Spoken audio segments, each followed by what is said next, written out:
More than 2,000 years ago, Plato said the universe is a single living creature that contains all living creatures within it.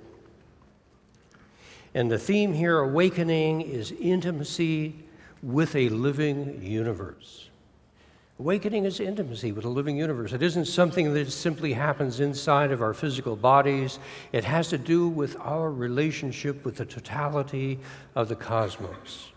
And what I want to do is to explore through the lens of science and the lens of the world's wisdom traditions the nature of that connection. Because as Drew was saying, it is the nature of that connection that then unfolds and creates the entire world around us.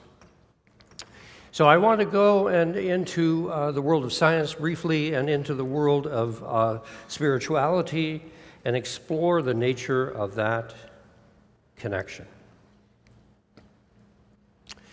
First, let's look at the world of science. We don't have time to really go deeply into this. Other speakers have. But a key question is whether the universe should be regarded as it is traditionally now, more as dead matter and empty space, or is it itself a living system, as Plato suggested? If we look at the universe, first thing that we can see is that we're learning it's almost entirely invisible. Not only is the 5% of the material world that exists largely invisible, but 95% of the known universe is invisible. We call it dark matter, dark energy. It's called dark because we can't see it. It is invisible. And we're a part of the universe, so I assume that 95% of myself and you, it's invisible. And we're speaking in a large way about that invisible aspect of ourselves. Secondly, we know the universe is a unified whole. Quantum physics has proven again and again, non-locality, that everything connects with everything else in a unified universe. Thirdly, through the lens of science, we have seen that there's enormous energy that's not only present, but also flowing through the universe. The physicist David Bohm said that a single cubic centimeter of empty space contains millions of atomic bombs of energy. There's immense amounts of energy, not only in our universe, but it's flowing through it.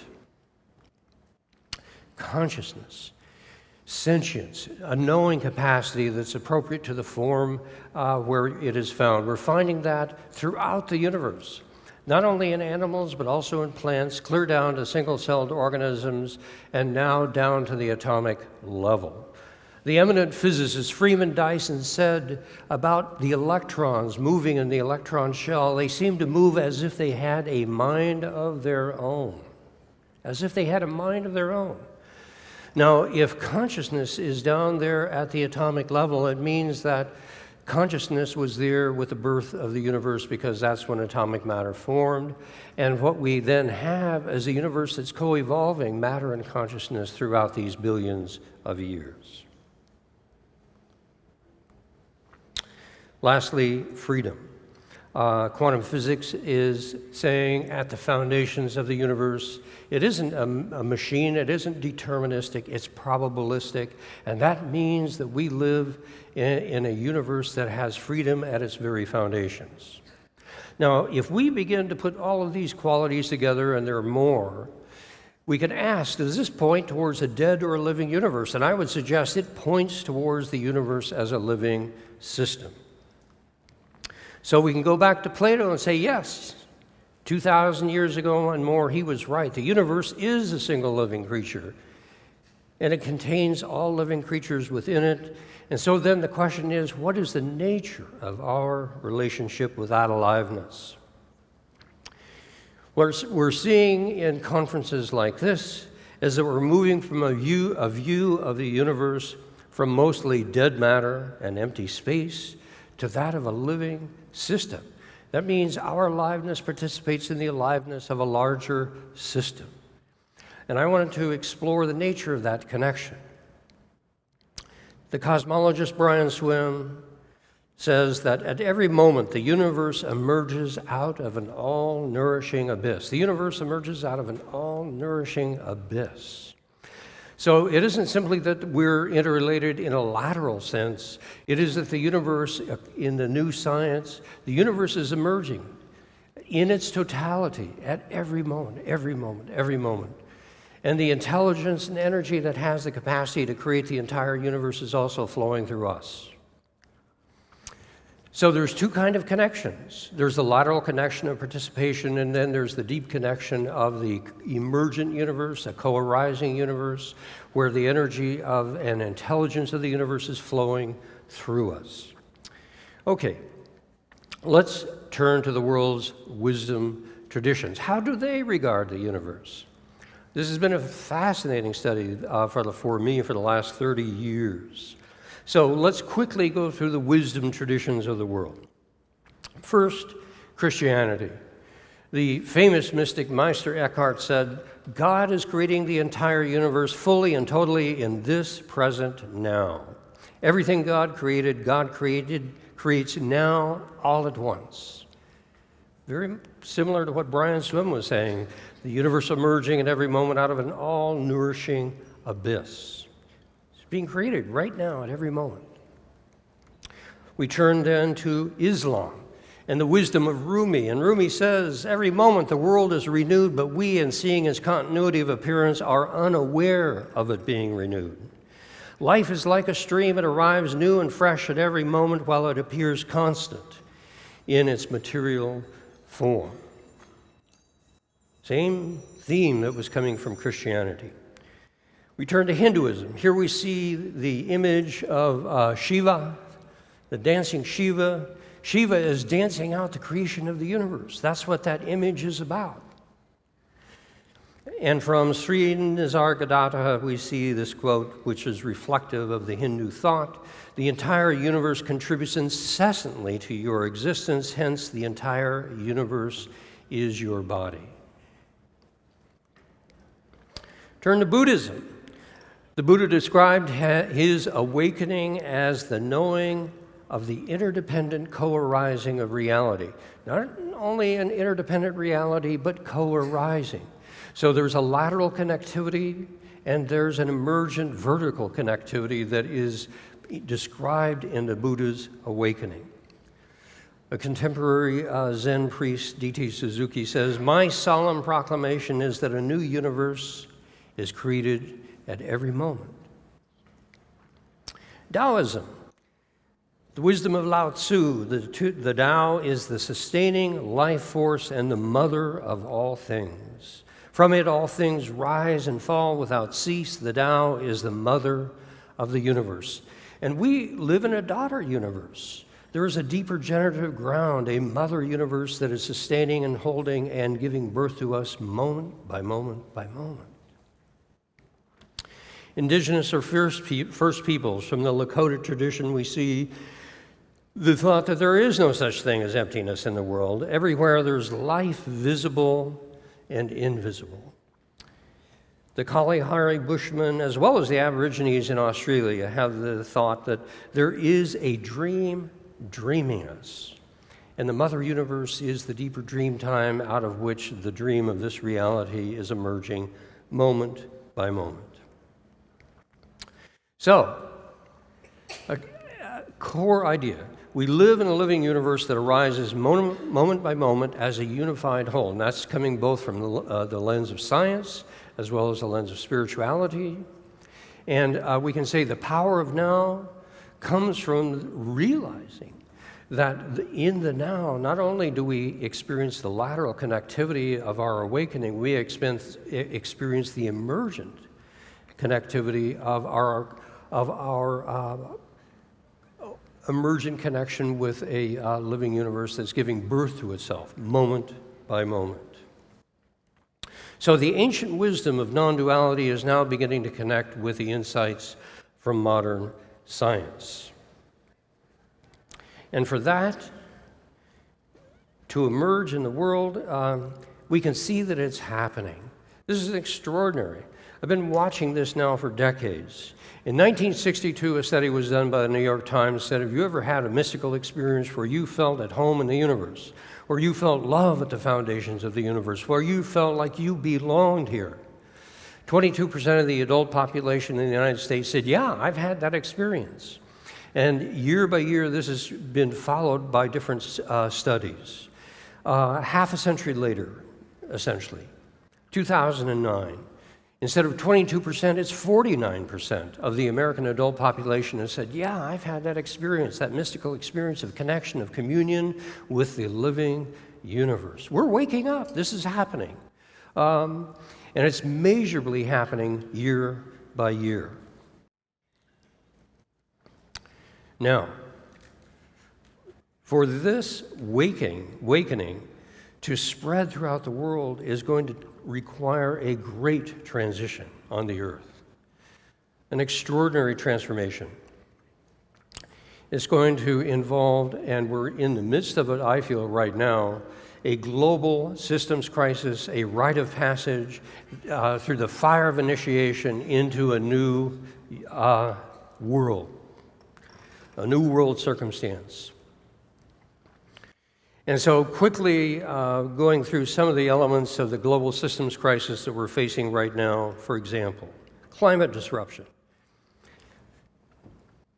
Right now, there's a hurricane headed towards Mexico that's the strongest hurricane ever recorded in human history. It is going to wreak catastrophe on the people of Mexico. And we could spend, obviously, hours speaking about the impact of climate change and climate disruption, but we are in the midst of the beginnings of a profound change of life on the earth because of climate disruption. That factor alone is going to take us into a global systems crisis. Resource depletion. We're pumping out the aquifers, the groundwater, at the same time that the glaciers are melting, the snowpack is dwindling, and water is one of the most precious resources that we have on this earth. Species extinction, Drew was mentioning this. We're in the midst of the 6th largest extinction of species that the earth has ever known. And these other species aren't just interesting animals and plants out there. They're an integral part of a biosphere that's being challenged in its integrity. That's food, basically. Plants and animals, that's food. So the species extinction is really compromising our ability to live sustainably on this earth. Environmental pollution. We can see this, for example, in the acidification of the world's oceans and the die-off of the coral reefs, and that's essentially integral to the biosphere of the world's coral reefs and the integrity of the world's oceans, and the oceans are dying. Unsustainable population. When I was born, 2.2 billion people lived on the earth. Now there are over 7 billion people. That means in my lifetime, world population has more than tripled. And if I'm lucky to live just a while longer, it will quadruple in my lifetime.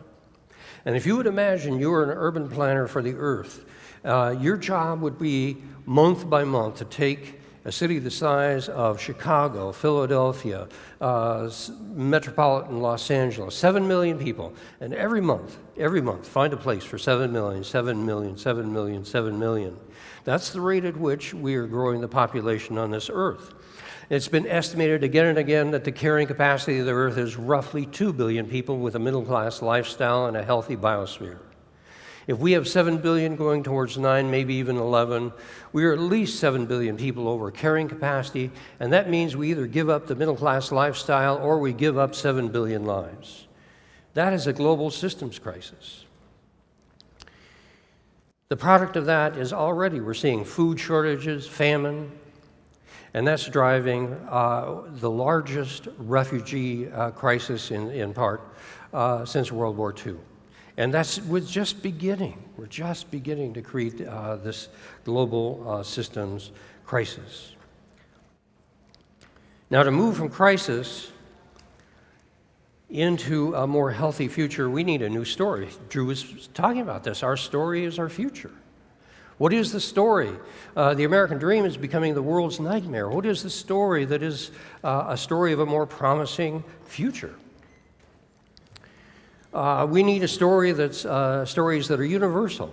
Everyone on the earth should be able to understand it. Simple, emotionally powerful, you care about it, evocative of our higher human potentials as a human family.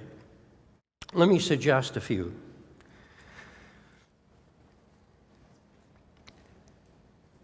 First, awakened activism. We'll come to story in a minute.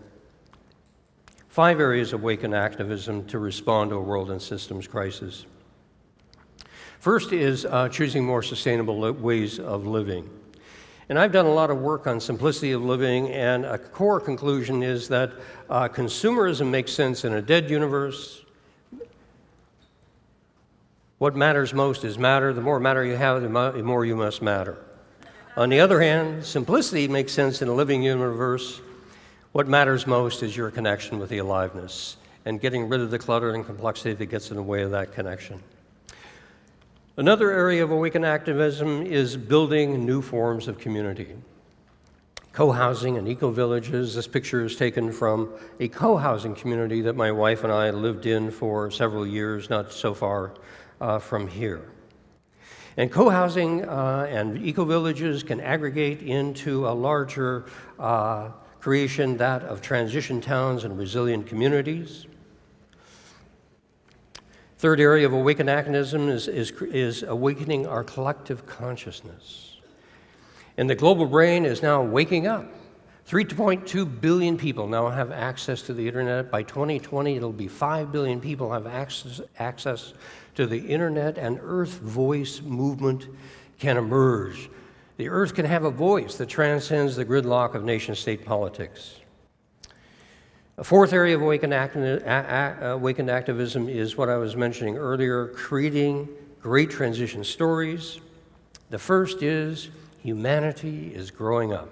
Story I've been asking people about all around the world. Around the world, people say, yeah, we're acting like teenagers. We're acting like adolescents at the species level. And if we move into our early adulthood, we're going to create a new relationship with the earth, with one another, and with the universe. Another powerful story is that we are midwifing our time of planetary birth. And women that I have spoken to have said, let me tell you about the birth process. It's painful, it's difficult. There's contraction, relaxation, and finally there is the water breaking and the unstoppable movement towards new life. And so here we are in the process of contraction, relaxation, and moving towards that moment when the unstoppable birth of new life begins. And lastly, another story, very powerful for our times, fostering truth and reconciliation. Here we have Nelson Mandela and Desmond Tutu that took South Africa from apartheid to democracy without going through a civil war, because they were willing to foster truth and reconciliation. And we need to do that. We are so divided as a species between men and women, the rich and the poor, between different religious traditions, between our species and other species, between our generation and future generations. We deeply need a time of truth and reconciliation. The last area of awakened activism, very important, often ignored, is that we need to be mindful of and working with the trauma of transition. That means we need to acknowledge confusion and chaos, guilt and blame, anger and conflict, sorrow and grieving, that will hopefully then lead to acceptance and reconciliation. So what is the great transition? It's going from a process of profound separation over the last 50,000 years, growing empowerment, individuation, differentiation. We've become so successful, we're now moving into a time of great initiation, the fire of initiation, and that's what we see as a global systems crisis. And if we're capable of moving through this fire of initiation, we'll come out the other side in a time of integration. And that will be not only integration with one another as a human family, but with the universe that is our larger home. And deeply, what we are learning to do is how to live in a living universe. And understand that the living universe also lives within us. This is my granddaughter, Anna. So, if you want to learn more, please go to my website, duaneelgin.com, and there's a copy of my book. And thank you so much.